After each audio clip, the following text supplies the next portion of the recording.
चल उठ, निघ इथून. तू इथे का आलायस? तुला सांगितलं ना, मला तुम्ही लोक आवडत नाही. मी कोण, कुठला, काय करायचंय तुला? आलास तसा निघून जा. तू इथे फक्त काही काळासाठी आलायस.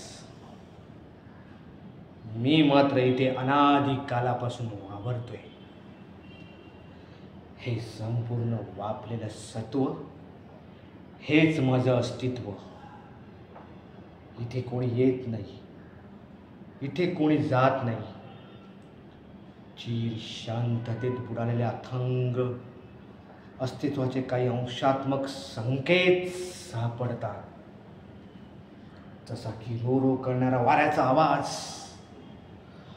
उसळणाऱ्या वाऱ्याच्या वेगात दंडनालं हे संपूर्ण जंगल.